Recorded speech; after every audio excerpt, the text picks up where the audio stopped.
Ladies and gentlemen, the Constitution belongs to all of us.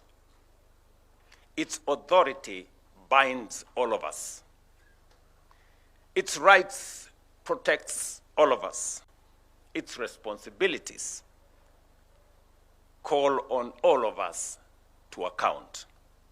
Hey guys, this is your Jumba. Welcome to the channel. In the run-up to June 25th, 2024, young Kenyans from around the Republic of Kenya communicated to the government that they wished that the Finance Bill 2024 be amended to be favorable to the people. For it to be amended to be favorable to the monarchy.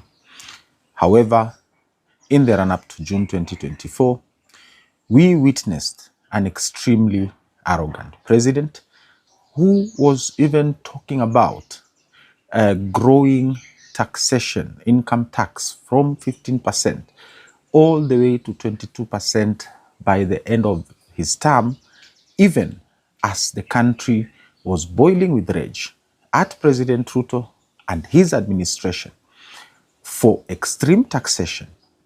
And in return, Kenyans were entertained to cabinet secretaries flaunting watches worth 10 million shillings. Members of parliament like Kipchumba Murkomen would dance in front of churches with bags of money. Literally, magunia ya pesa wakiengeshea wananchi mbele ya madhabahu, wakiringishia wananchi pesa, wakiwaonyesha wako na pesa. We saw the president himself wear 300,000 belts and thousands of dollars worth of red bottom shoes. And this made the people livid. In return, instead of President Ruto coming down to the people's level, listening to their grievances, he decided to give the people of the Republic of Kenya the middle finger. Him, together with his stooges, continued with the arrogant talk about Finance Bill 2024. They continued flaunting their wealth, especially in churches. Every Sunday, in a new location around the country, they will fly their choppers and they would go to another ostentatious display of ill-gotten wealth. This went on until the 25th of June, when the national anger had reached its peak and the people took to the streets to fight against a brutal and repressive president. Our lives as the people of the Republic of Kenya have never been the same. I know mothers who do not sleep at night, crying in their living rooms, in the dark, for the souls of their sons and daughters who are buried outside their homes. This is a reality that a lot of Kenyans have to live with till today. Those wounds will never heal. Those scars will never heal. Some families have never seen their people since June 2024. Some as recent as this June of 2026. 4 young Kenyans from Mathare were abducted and they are missing to date. To stand there and listen to President Ruto talk about the Constitution of the Republic of Kenya, it is a very trying moment for me. Please take a listen as he talks about the protests of June 2024 and how. Ladies and gentlemen, accountability also requires us to confront difficult moments in our recent national life. During the protests of 2024 and those that followed, young Kenyans and other citizens exercised their constitutional freedoms to speak, assemble, demonstrate, picket, and petition public authorities. Their message was clear. They wanted to be heard. They demanded greater accountability, better government, and a meaningful place in shaping the future of their nation. Those demands were not an assault on democracy. Peaceful protest, criticism, and dissent are essential to democracy. Yet, those protests also presented our republic with a profound constitutional question. How do we protect the citizens' right to protest while at the same time fulfilling the state's obligation to preserve constitutional order? The Constitution itself provides the starting point. Article 37 protects the right of every person peaceably and unarmed to assemble, demonstrate, picket, and present petitions to public authorities. That protection must be real. No Kenyan should lose their life, liberty, or dignity merely for criticizing government, expressing an unpopular opinion, or participating in peaceful demonstration. I recognize the pain that remains from the events of that period. Some families lost loved ones. Serious allegations were made concerning unlawful arrests, enforced disappearances, and the excessive use of lethal force. We cannot honor the Constitution by looking away from such allegations. Every credible allegation of a human rights violation must be investigated independently, thoroughly, and transparently. Where wrongdoing is established, those responsible must be held accountable in accordance with the law. At the same time, defending the rights of peaceful protesters does not require us to excuse crime committed under the cover of protest. The Constitution protects peaceful and unarmed assembly. It does not protect arson, looting, lawlessness, violence, intimidation, attacks on citizens, or the destruction of public and private property.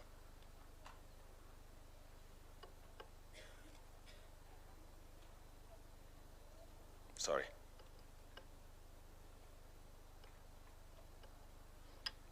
We must therefore distinguish carefully between a citizen exercising a constitutional right and an individual committing criminal offenses. We must neither criminalize protest because of the actions of a few, nor legitimize criminal conduct merely because it occurs in the course of a protest. Rights and responsibilities are not enemies.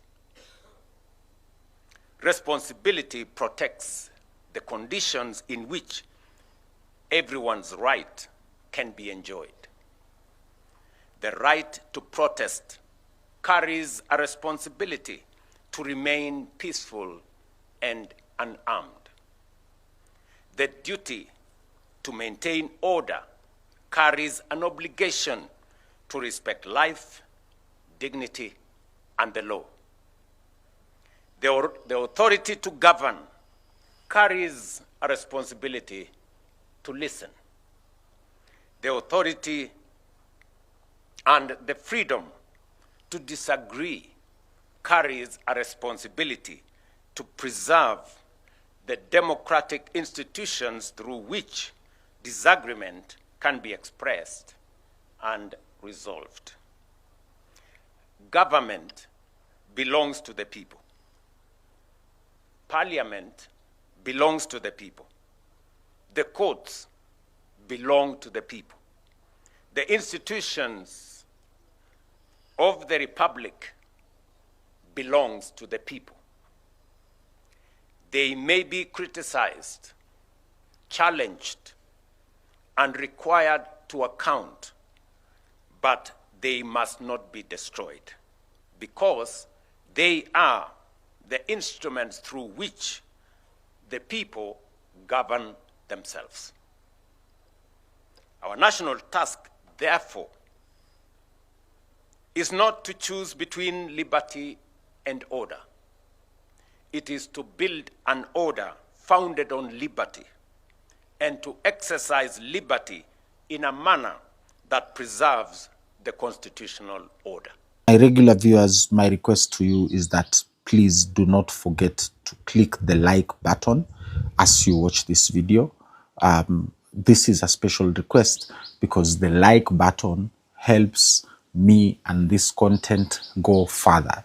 The YouTube algorithm will recommend this content to someone else, and that is the goal of the channel, to have as much civic education, as much voter education as possible with each and every Kenyan who is available on each and every social media platform, including this Mwabili Mwangodi TV channel. So please always remember, when you are watching me, click the likes button, because hii ni kazi yetu mimi na wewe kuhakikisha ya kwamba Wakenya wote tunaenda njia moja na tumesoma, tunaelewana pamoja. Viewers of Mwabili Mwangodi TV, I really never want to do this, and I never want to put myself inside the story. But today, please give me an exception. Allow me and give me this one, because I need you to feel me from my heart.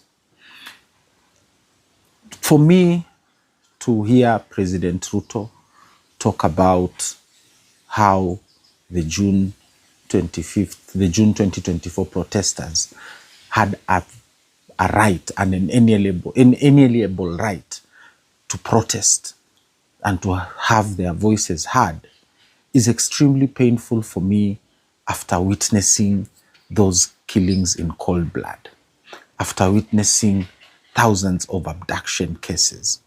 I mean, we have abduction cases that are so extreme. For example, that young Kenyan called Kibet Bull, who was using a VPN, a virtual private network, on his phone, so the DCI and the NIS could not find him. He could not find his physical location. So they went ahead and abducted his older brother in Kikuyu and made the older brother to take them to where Kibet Bull, his younger brother, was. This was how brutal this president is. Okay? And there are thousands of cases like this that we have witnessed under President Ruto.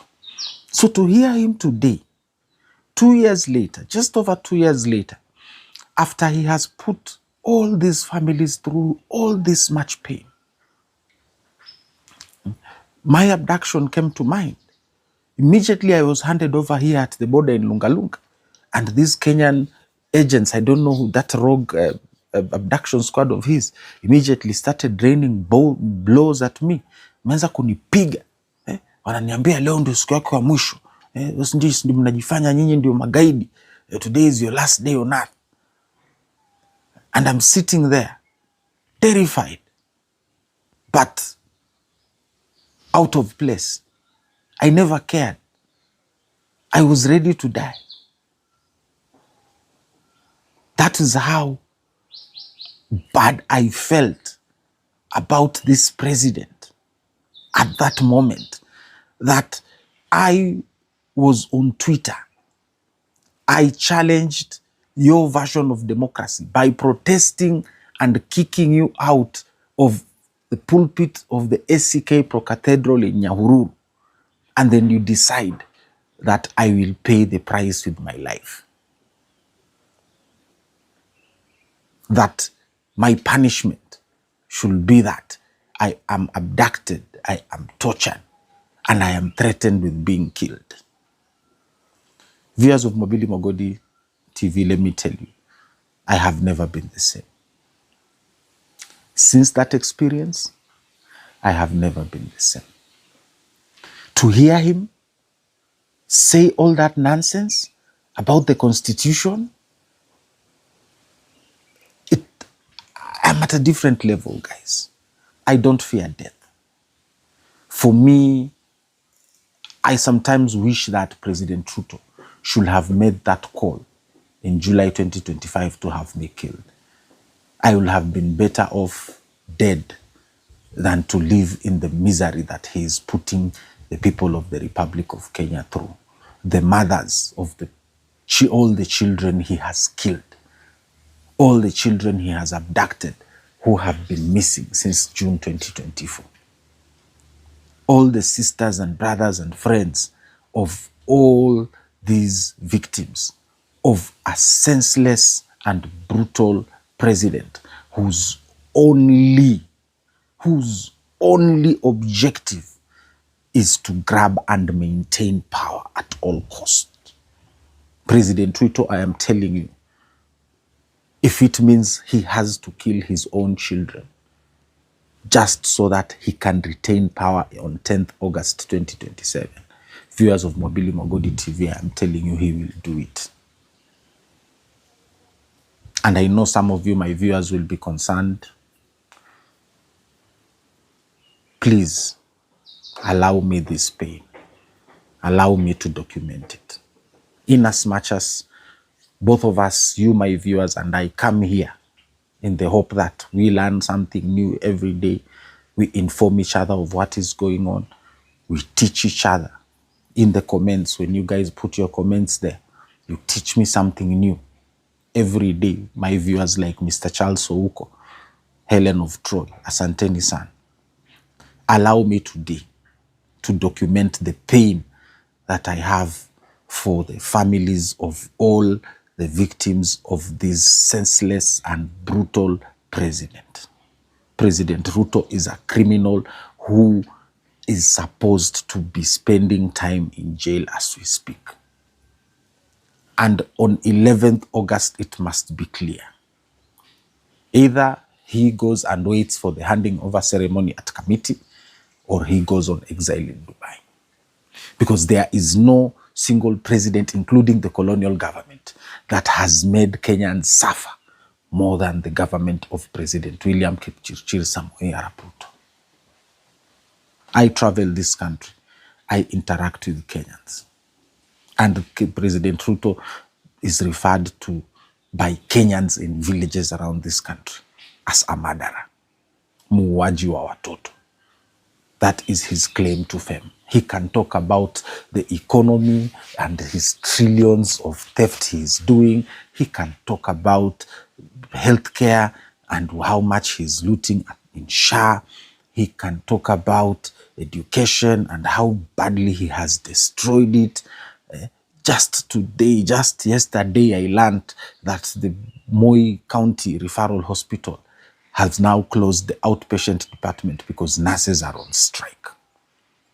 Moi County Referral Hospital is in void at Taveta County. Outpatient department has been closed because clinical officers and nurses are on strike. Viewers of Mobili Mogodi TV, I am in pain. I am yet to heal. I know there is no healing, and neither is there time to lick our wounds and to cry. This is a time for you, as a Kenyan, to stand up and defend the Republic of Kenya. This is about the Republic. It is not about the people who represent it. Go out there, get a national ID card if you don't have one. Register to vote. Make sure that you teach yourself about our electoral procedures. Learn everything you need to learn about the Constitution Article 138 of the Constitution and all other articles that defend the integrity of our vote. Let us show up to vote on 10th August 2027, bright and early. Let us protect our votes and let us bring justice to the families of these Kenyans. This is your Jomba Mwabili Mogodi. Asanteni sana for your support. I now have a till number for those who want to contribute to the work of this channel. The till number is 1657211. Asanteni sana.